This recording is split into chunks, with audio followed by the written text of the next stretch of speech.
Salut tout le monde, vous êtes bien sur la chaîne Blablart et aujourd'hui on se retrouve pour une nouvelle interview. Donc cette interview, moi et Claire, ça faisait longtemps qu'on voulait la faire évidemment.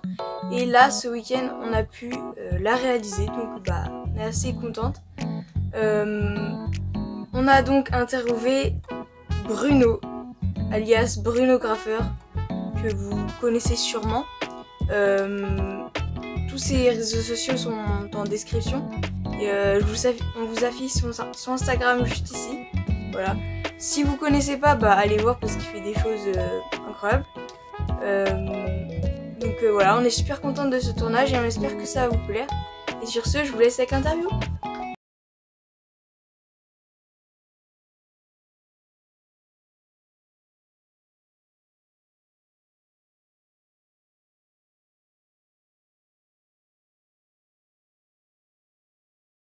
Je peux pas te rapprocher un peu parce que en fait le micro, je sais pas s'il est très Ah oui, c'est vrai, faut qu'on se mette près quand même. Je dis quand c'est bon. Ça y est. Décris-toi pour ceux qui ne te connaissent pas.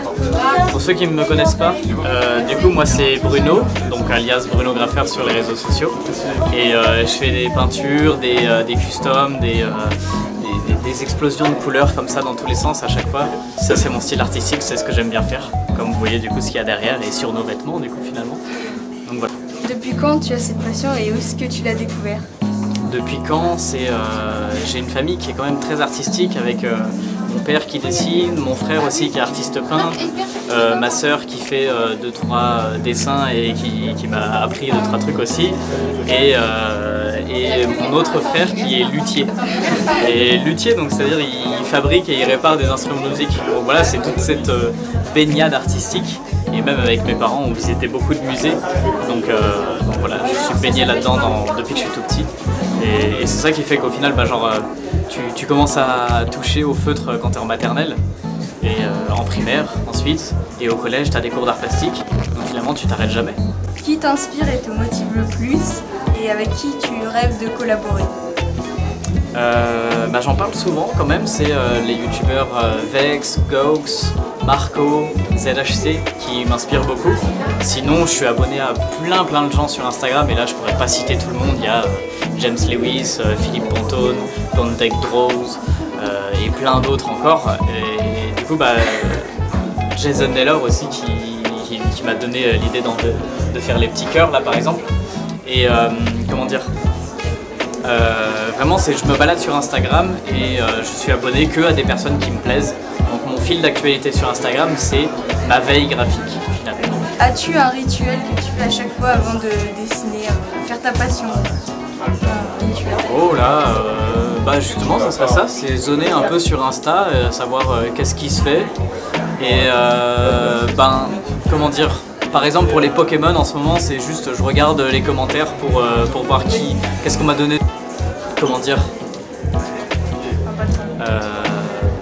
donc voilà, je regarde un petit peu ce que les artistes font sur les réseaux sociaux, ou si je suis déjà dans un sujet de dessiner les idées des abonnés, et du coup je regarde simplement les idées des abonnés et quand il y en a une bonne, je me dis vas-y, je me lance dans le dessin de celle-là. Pourquoi tu as voulu partager ta passion sur les réseaux sociaux? Qu'est-ce qui t'a donné envie? Au début c'était sur Instagram où c'est un peu le délire de tout le monde dans les écoles d'art où tu as envie de partager tes dessins sur Insta et voilà, ça date de 2014, donc au moment finalement où j'ai commencé les études d'art appliqué, tout le monde avait un compte Instagram en fait, c'était la base. Et après du coup par là-dessus est venue la chaîne YouTube, donc là à ce moment-là pas tout le monde a une chaîne YouTube, mais moi j'aimais bien ce format, des vidéos un petit peu plus longues finalement, et de montrer le processus en vidéo, que les vidéos n'existaient pas sur Instagram à cette époque-là. Donc finalement si tu voulais faire des vidéos c'était sur YouTube, et ça marchait pas du tout, et avec TikTok ça a quand même beaucoup mieux marché. Et du coup voilà, je remercie TikTok finalement qu'il y a eu plein de créateurs qui puissent se lancer et se faire connaître. Décris ton style de dessin en 4 mots. Explosif, coloré, pop culture, plus que pop art. Même si c'est largement inspiré du pop art, mais ça serait plus de la pop culture en général. Et abstrait. As-tu des projets sur tes réseaux sociaux ou tes passions?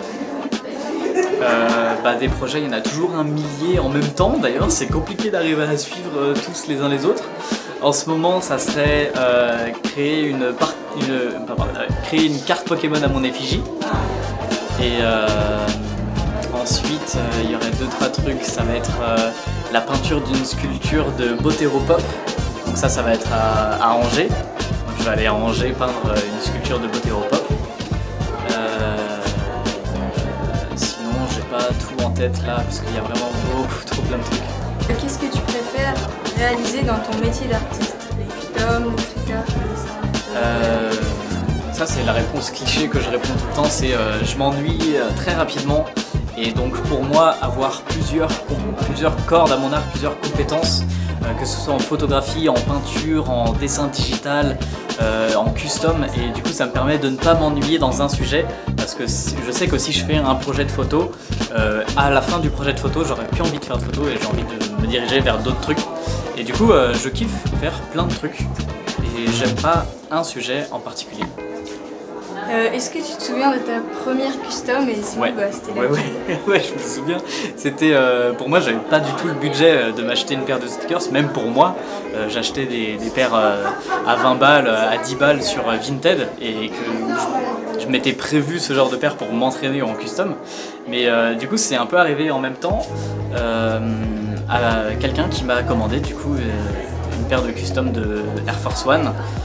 Donc blanche, où j'avais juste dessiné sur le swoosh un dégradé de rouge au jaune, en passant par le orange, à faire le swoosh qui dégouline. Et voilà, donc c'était vraiment très basique.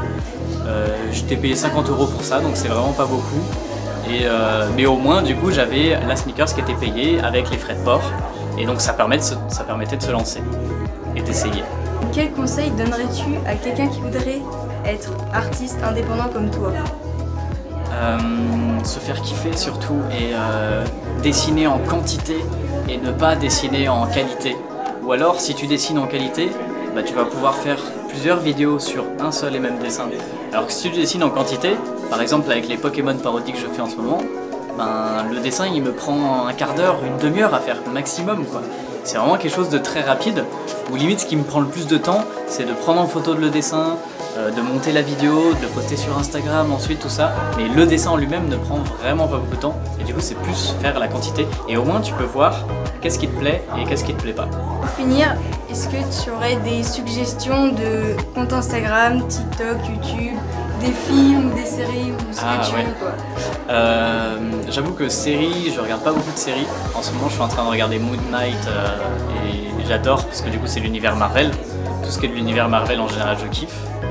Parce que j'ai été élevé avec les comics Marvel. Et du coup les comptes Instagram, ça va être des comptes Instagram d'artistes forcément. J'en ai déjà parlé un petit peu au début avec les références. Mais du coup ça va être Philippe Pantone, que j'aime beaucoup avec son art configurable où tu peux le bouger. Et comment dire, donc ça j'aime bien.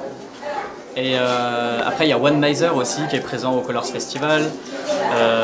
Donc des articles qui sont un mélange entre street, pop culture, tout ça.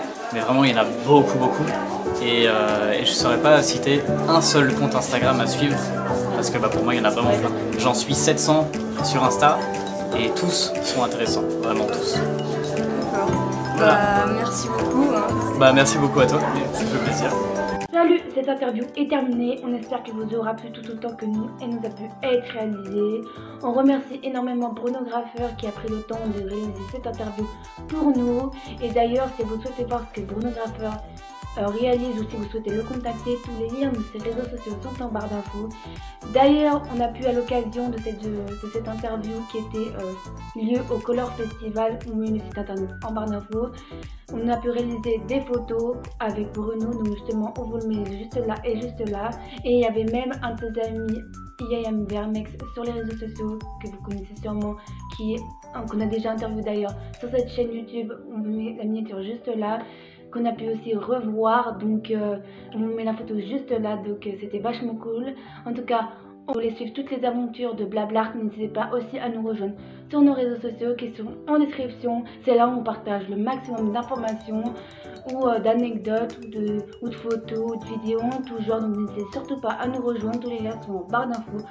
D'ailleurs, n'hésitez pas à mettre en commentaire si vous avez la moindre idée de personnes que vous voudrez qu'on interviewe sur cette émission d'art.